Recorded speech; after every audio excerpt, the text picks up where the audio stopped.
If you want to charge other devices using your Samsung Galaxy A57, then it is possible by using a USB cable. So only the wired method works with Samsung Galaxy A57.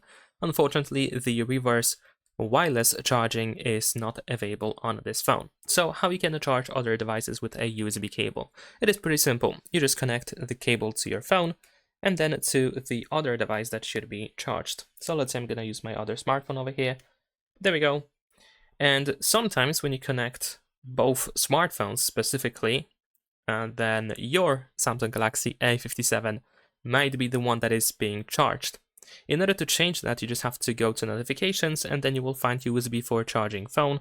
So we can tap over here, you will open USB settings, and at the bottom we have charge connected device. You want to turn this option on.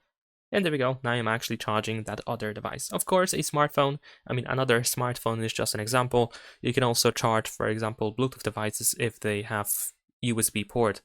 And that is pretty much it. Leave a like and subscribe.